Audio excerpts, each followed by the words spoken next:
طب تعالى للاحياء بقى.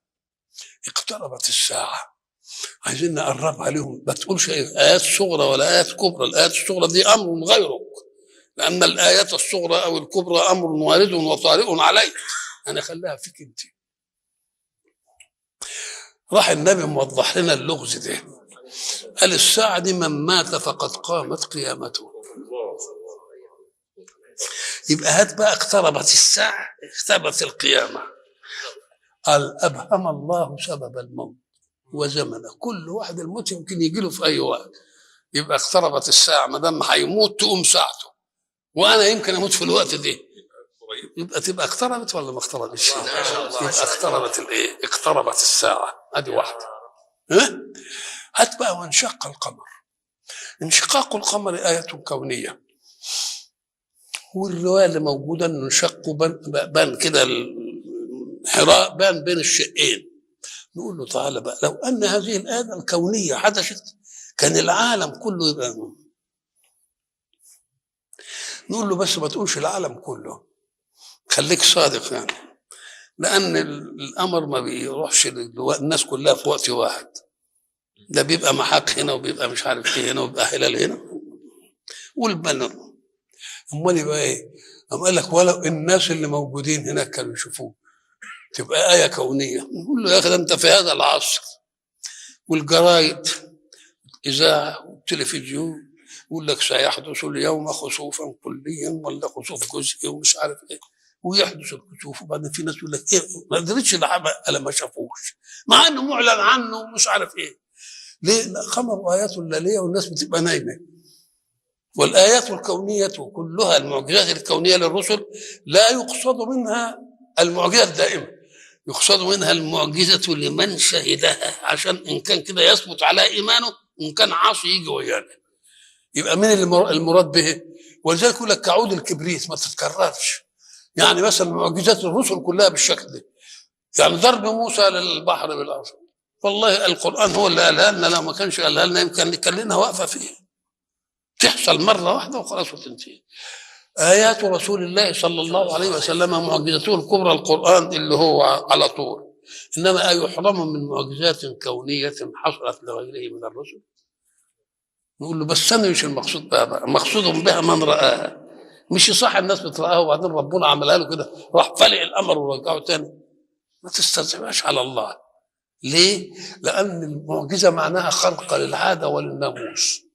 بحر يبقى يبس بضربه عصا، جبل يطلع ميه بضربه عصا، مساله مش يبقى دي خرق النواميس. يبقى الناس اللي كان بيجادلهم محمد شافوا الحكايه دي وانتهت المساله، مش المهم ان الناس كلها ايه يشوفوها.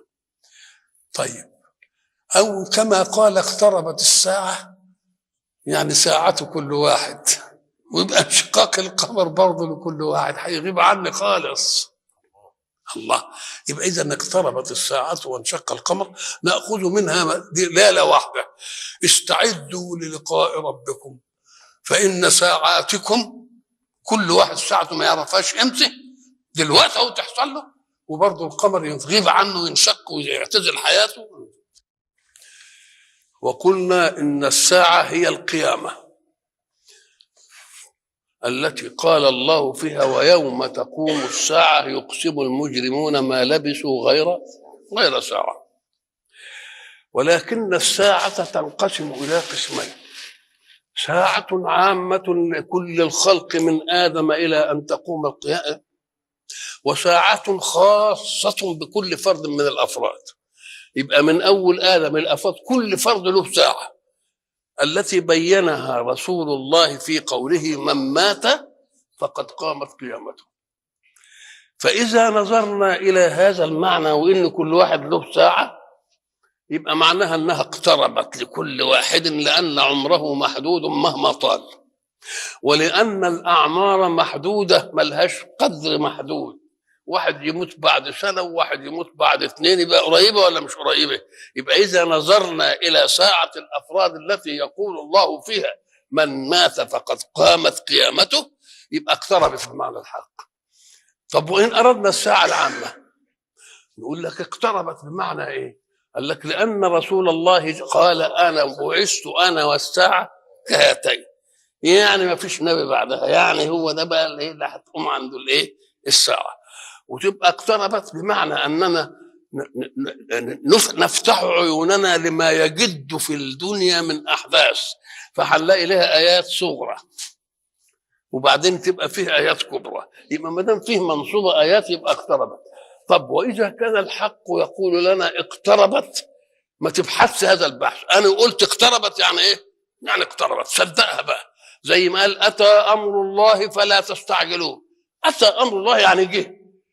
ولذلك المستشرقين يقول لك ازاي يقول ربنا اتى امر الله ثم يقول فلا تستعجلوه؟ الانسان لا يستعجل الا شيئا لم ياتي بعد، فكيف يقول اتى وبعدين يقول له ما تستعجلوش؟ قال لك لان الله اذا قال اتى يبقى هيجي ولا حدش يقدر يغيره، فكأن تحقيق الوقوع ده ربنا قال، ما فيش اله تاني يقول لا. كويس. يبقى اذا الساعة اما ان تكون ساعة كل فرد، ودي قريبة ليه؟ لانني لا املك اجلي، يمكن دلوقتي وتقوم ساعتي نفسي يطلع ما يرجعش، يبقى ساعتي أنا. وبعد او ساعة العامة ادي لها ايه؟ لها معنى. اقتربت الساعة وانشق القمر. القمر آية من آيات الله كالشمس والقمر والنجوم. وانشق القمر يعني ايه؟ هل حصل له انشقاق صحيح؟ جمهرة العلماء قال لك ايه وانشق. ليه؟ لأن الجماعة المعاندين لرسول الله صلى الله عليه وسلم قالوا له ائتنا إن كنت صادق، ائتنا بآية دلوقتي عايزين نشوفها. قال لهم لو جبتكم بآية وربنا نزلها تؤمنوا؟ قالوا برضه نؤمن. فسأل الله، فلما انشق القمر نصفين، نصف كان على أبي قبيس ونصف كان على جبل قينقاع. قالوا ورؤيا غار حراء بين الشقين. مين اللي قال له كده؟ عدوهم هم. الوليد بن المغيرة كان اللي حاضر، وأبو جهل ابن هشام، والعاص بن وائل السهمي، أيوة، والعاص بن ربيعة، والأسود بن عبد يغوث، والأسود بن عبد المطلب، وربيعة بن الأسود، والنضر بن الحارث. دول موجودين. وحصلت هذه المسألة، فلما حصلت قالوا ده سحر. أهو الناس اللي عندهم الأرقم وأبي الأرقم وأبو سلمة قال لهم طب ما نسأل الناس اللي مسافرين نشوف الحكاية دي حصلت ولا ما حصلتش. فلما سألوا السفر قالوا حصلت، وسألوا ناس اللي ما شفناهاش. فالإمام علي الله ده آية انشقاق القمر ليلية، وليلية الناس في بيوتها مش مدركين حاجة زي دي. وبعد ذلك احنا قلنا طب ده احنا دلوقتي وسائل الإعلام تقول لك كسوف للشمس وخسوف للقمر بكرة الساعة كذا، وفي ناس ما يشوفهاش. فإذا مش ضروري إن الكل يكون شافها. قول الحق سبحانه وتعالى بعد هذا وإن يروا آية يعرضوا، وهم لما شافوا الآية برضه ما كانوا قالوا ده سحر، إنه إيه؟ إن هذا لإيه؟ لسحر. اقتربت الساعة وانشق القمر. أنا في الاستقراء عرفنا إن الشمس والنجوم والقمر اللي في السماء، وجدنا أن الحق حينما جاء لنا بعلامات الساعة جاب الشمس كورت، مش كده؟ وجاب النجوم انكدرت، ولكن لم يأتي للقمر بشيء من هذا. ما فيش حاجة تقول إن القمر حصل له كده إلا في قوله سبحانه بل يريد الإنسان أن يفجر أمامه يسأل أيان يوم القيامة فإذا برق البصر وخسف القمر وجمع الشمس والقمر يقول الإنسان يومئذ أين المفر. يبقى ما جاتش سيرة القمر أبدا إلا في هذه الآية. خسف القمر ما قالش انهد ولا راح زي الشمس بقى كورت والنجوم انتصرت، ما قالش. طب دي أنا فهمت منها إيه؟ مثلا أنا فهمت منها الحكاية اللي حكوها عن سيدنا رسول الله لما نفخ النفخة الأولى فصعق من في السماوات ومن في الأرض إلا إن شاء الله. إذا إن شاء الله أن لا يصعق قوم، أدي واحدة. قال رسول الله: فلما أفقنا من الصعمة وجدت أخي موسى ماسك بعضد العرش. الله، ما حصلتلوش الصعقة، فتعجبت، فجاء في خاطري أنه صعق مرة في الدنيا فلم يجعل الله عليه صعقة هنا والصعقة إيه؟ والصعقة هناك. مش وخر موسى صعقة، أهد الاستثناء اللي في قوله إلا إن شاء الله. فإذا كان القمر قد شق في الدنيا وحصل له خروج عن كيفيته، يبقى بالآخرة ما يجلوش بقى الحكاية دي. يبقى في الآخرة ما يجلوش الإيه؟ ما يجلوش الحكاية دي. اقتربت الساعة وانشق القمر وإن يروا آية يعرضوا. احنا قلنا الآية هي الشيء العجيب، والشيء العجيب ده يبقى من إيه؟ من عظمة تكوينه، ما بيجيش في بال البشر أو ما شافوش حاجة زيه لما يشوفوا أدي الآية. ولذلك يقول لك: ومن آياته كذا ومن آياته كذا ومن آياته كذا، للشيء الإيه؟ العجيب كله. إن يروا آية عجيبة يعرضوا. إذا الآية لما بيخترعوا، ما اقترحوا آية ولا ما اقترحوش؟ فيه آية اللي اقترحوها وهي انشقاق القمر، وفي آيات تانية حصلت ما اقترحوهاش إنما حصلت لهم.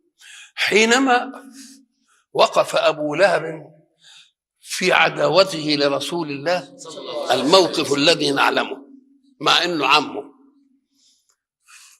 كان له ولدين متجوزين بنت يا رسول الله، فلما حصلت العداوة آل على ولديه أن يطلقها بنت رسول الله، فطلقوا بنت رسول الله.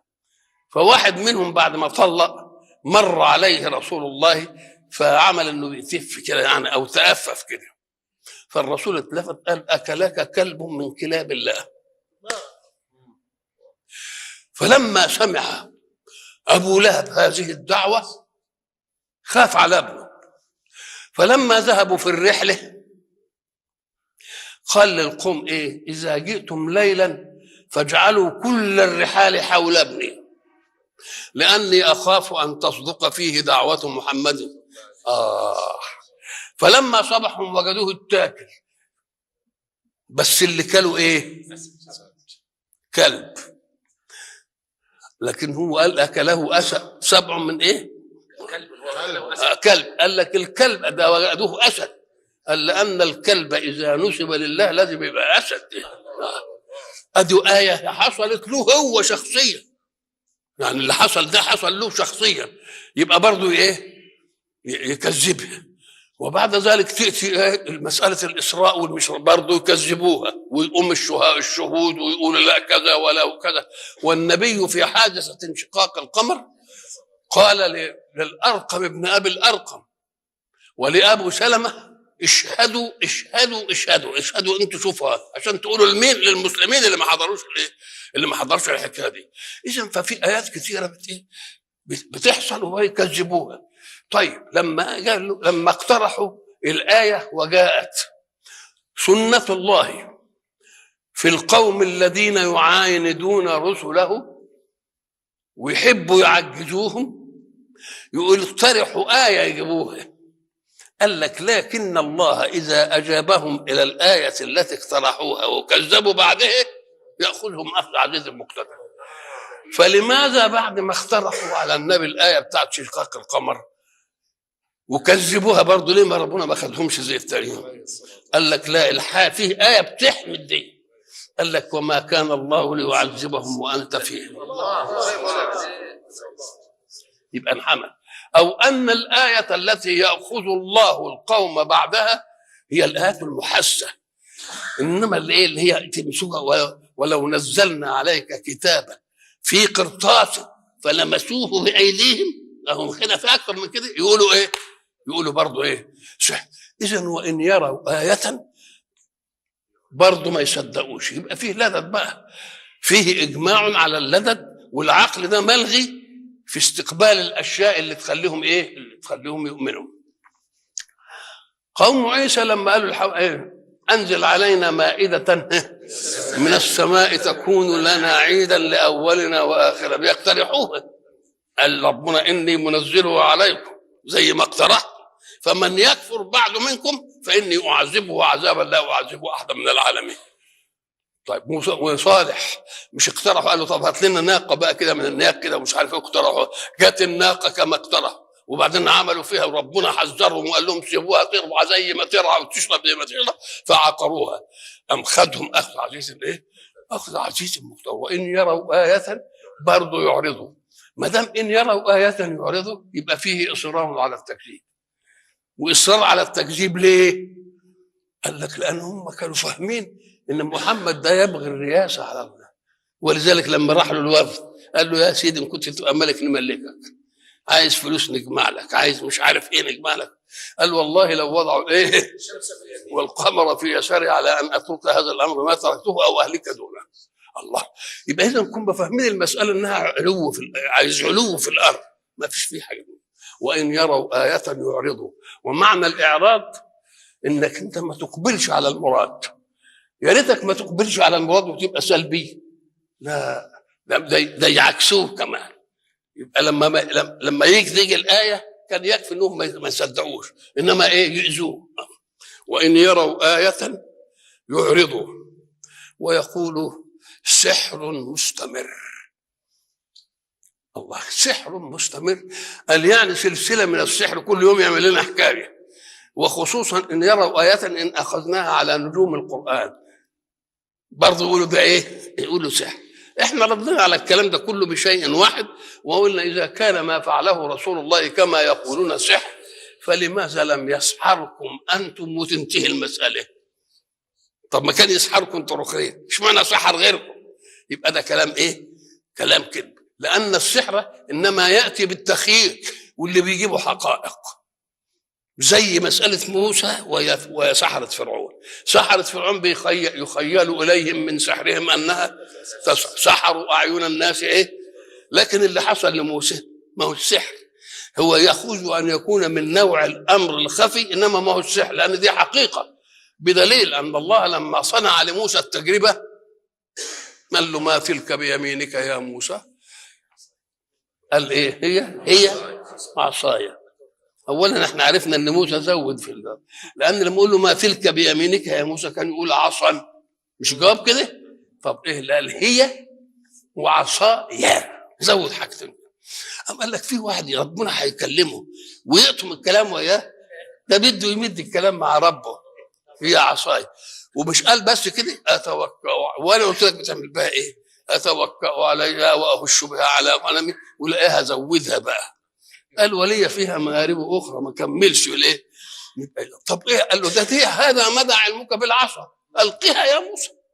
فالقاها موسى فاذا هي حيه تسعى. خاف. خوفه دي دليل على انها حقيقه، لان الساحر او الذي يصنع السحر يرى الشيء على حقيقته، والمسحور هو اللي يشوفه كده.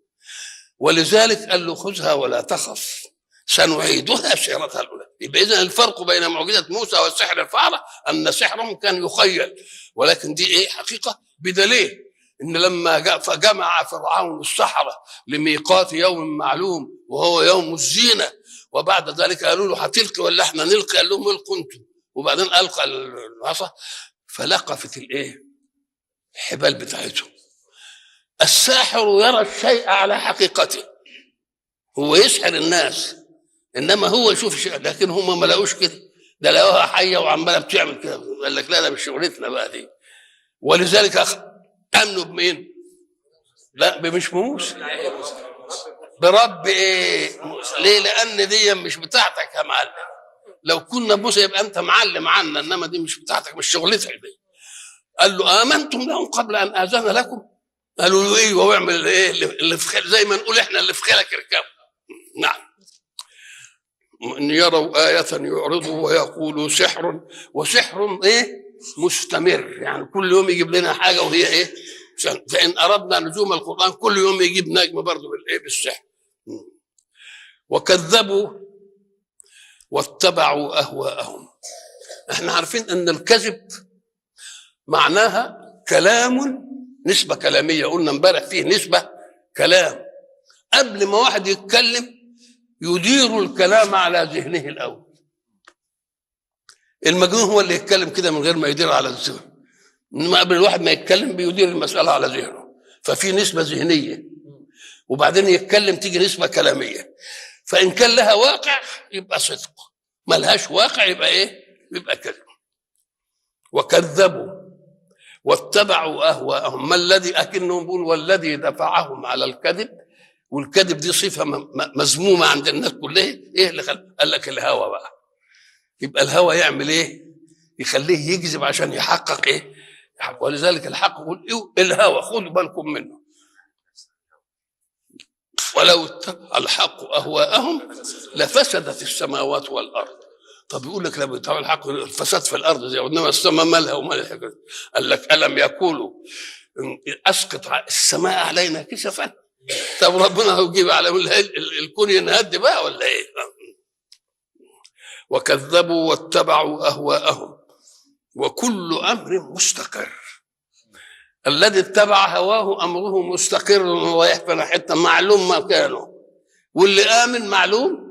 كل امر مستقر يعلمه الله ازلا قبل ان يقع، وعلم الله بالاشياء ازلا قبل ان تقع مش معناها انه هو بيرغم الناس على المعاصي، لا، هو سايبهم مختارين بس يعلم ما يختارون.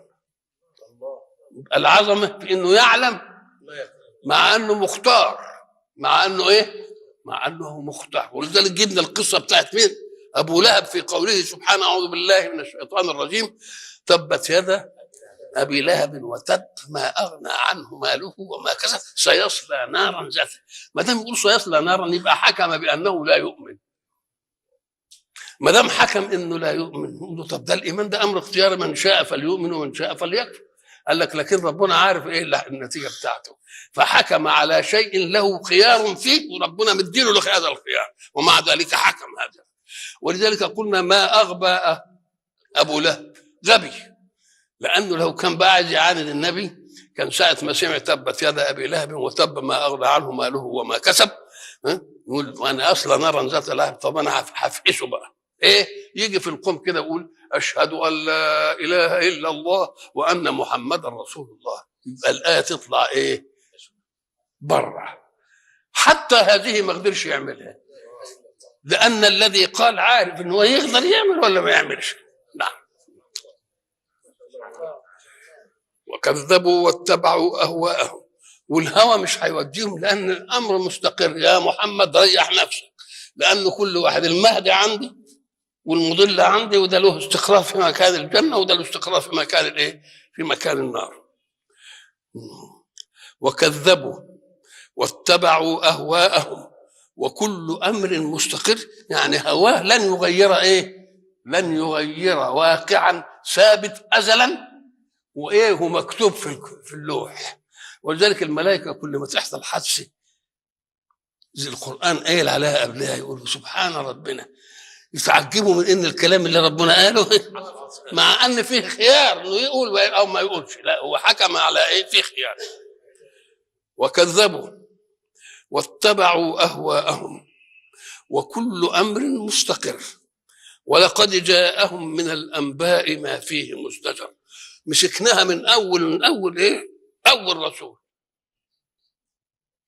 شفنا ايه اللي كذب حصل له ايه، ويسجلها عليهم ويقول ايه فلان حصل، وانكم لتمرون عليهم مصبحين.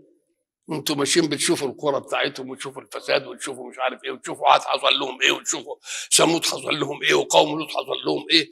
ولذلك وانها لبسبيل مقيم، يعني على في الطريق ومقيم الايات. فادينا قلنا لهم كل حاجه. ولقد جاءهم من الانباء ما فيه مزدجر، ما فيه ما يزجرهم عن عنادهم في الوقفه امام رسول الله، انما ما اعتبروش.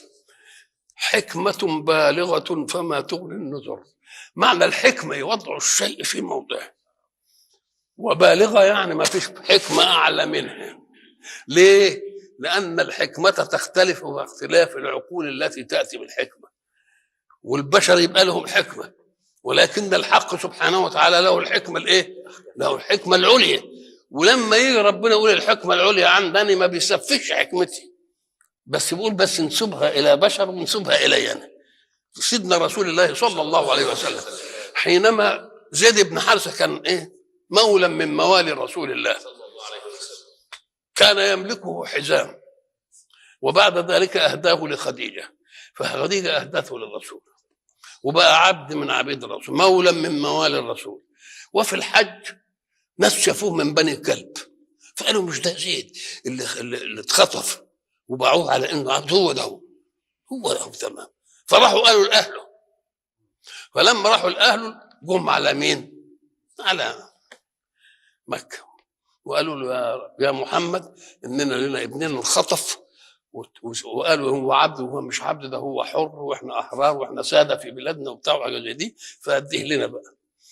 فالرسول قال خيروه قالوا له يروح معاكم ولا يفضل معايا. فزيد اختار رسول الله على ابيه. انا اطلب خيار على رسول الله وده معقول؟ فلما عمل كده كان ولا بد ان يجازيه محمد. يجازيه بايه؟ قال له لا ده انت بقيت، انت سبت ابوك وجيتني، والله لا تبقى ابني. فسماه زيد ابن مين؟ ابن محمد. ولكن الله يريد ان يبطل التبني، ادعوهم لابائهم هو اقسط عند الله. فحب يلغي التبني، يلغيها عند مين؟ عند محمد اول شيء، عند حبيبه، عشان لما قال عند محمد يلغيها على، فقال له لا، ادعوهم لآبائهم هو أقسط عند الله. ولكنه يعطي رسول الله النشان في قولهم هو أقسط عند الله. أقسط يعني في قسط وفي أقسط، في عدل وفي أعدل. قال أنت اللي أنت عملته عدالة بشرية، كونه آثرك على أبيه خليت بقيت أبوه كويس كتر خير، بس أنا عندي قسط ثاني، ادعوهم لآبائهم، ما تهملوش الأب اللي هو سبب الوجود. ليه بقى؟ قال لك لأنك لو أهملت الأب اللي سبب في الوجود تبقى أنت تقدر تهمل الرب اللي سبب الأول في الوجود. أما العقوق الوالدين وحش ليه؟ ده ربنا بيجيبها بعد هو، وبالوالدين إحسانا، خلاص كده ده واحد. وبعدين يقول وقضى ربك ألا تعبدوا إلا إياه وبالوالدين، اشمعنى كده؟ قال لك ولذلك قلنا إن عقوق الوالدين كل كبيرة كما قلنا الأمس لها مكان، كبيرة في القلب، كبيرة في اللسان، كبيرة في البطن، كبيرة في اليدين، كبيرة في الرجلين، كبيرة في الفرجين. إلا عقوق الوالدين فهي كبيرة شائعة في كل جوارح الإنسان. ولذلك سيدنا قال إيه؟ وبرا بوالدتي، مش منها يعني جابتني كده، مش هيدخل في ذهن إنها عملت حاجة. وبرا بوالدتي ولم أكن جبارا شقيا. الله. وبعد ذلك ايه اكثر من كده؟ يقول وان جاهداك على ان تشرك بي ما ليس لك به علم فلا تطعهما، بس صاحبهم في الدنيا ايه؟ الجماعه المستشرقين ياخدوا علينا، يقول يا اخويا بينما بيقول على الراجل المشرك اللي عايز ابنه يشرك وياه يقول له صاحبه في الدنيا معروفا، يجي في ايه ثانيه عندكم تقول لا ينهاكم الله عن الذين يقاتلوكم في الدين مش عارف ايه، مش ومن حد الله ورسوله لو كانوا اباءهم او ابنائهم وعندهم المعروف نرد يودون من حد الله. طب ازاي يقول له يعمل له معروف وهو بده مش مشرك؟ ده عايز ياخده يبقى مشرك وياه، ازاي يقول كده؟ يودون من حد الله. طب هذه مودة. لم يعرفوا الفرق بين المودة والمعروف. المودة حب قلب، والمعروف إهداء قالب، دي ملهاش دعوة بدي خالص. نعم. ولقد جاءهم من الأنباء ما فيه مزدجر حكمة بالغة فما تغني النذر. يعني اللي مكتوب عليه انه ايه هيبقى كافر وبتاع، النذر دي ولا هتأثر فيه. نعم. فتولى عنهم، تولى يعني يعرض عنهم. احنا قلنا اعرض عن، قال انها اعرض عن من تولى ايه عن ذكرنا. قلنا اعرض بتزيل العرض، العرض انك انت ايه تقول له عايزين كذا ونعمل تعرض عليه. اعرض يعني ازال الايه العرض، لان ما فيش فايده في العرض، يقول لك ده ما ينفعش وهيسيبه بقى. فتولى عنهم، فتولى عنهم يوم يدعو الداعي الى شيء نكر. تولى عنهم من الآن، ما تقول لهمش حاجة، وتولى عنهم ما تبقاش تدخل لهم الشفاقة. يوم يدعو الداعي إلى شيء نكر. نكر يعني شيء نكر، يعني شيء تنكره النفس لأنه غير معتاد، وتنكره النفس لأنه بشع وفظيع ومش عارف إيه. يوم يدعو الداعي إلى ساعة ما ينفخ في الصور، يوم يدعو الداعي إلى شيء نكر خش عن أبصارهم. خش عن أبصارهم، الباقي إيه؟ بصر خاشع، بصر ذليل، بصر منكسر، مش بصر كده مفنجل كده وبقحة كده ويورق لك كده وبتاع. ولذلك انت لما واحد يكلمك كده يقول لك انت مبلال يا واد ليه كده؟ مش كده يقول؟ يعني اذا البصر بيدي انفعال النفس للمخاطب، فلما البصر يبقى منكسر كده وبتاع يدل على انك بتحترم اللي بيتكلم. وان كان بقى عينها زي ما عينه تندب فيها رصاصه يبقى مش. نعم. خش عن ابصارهم.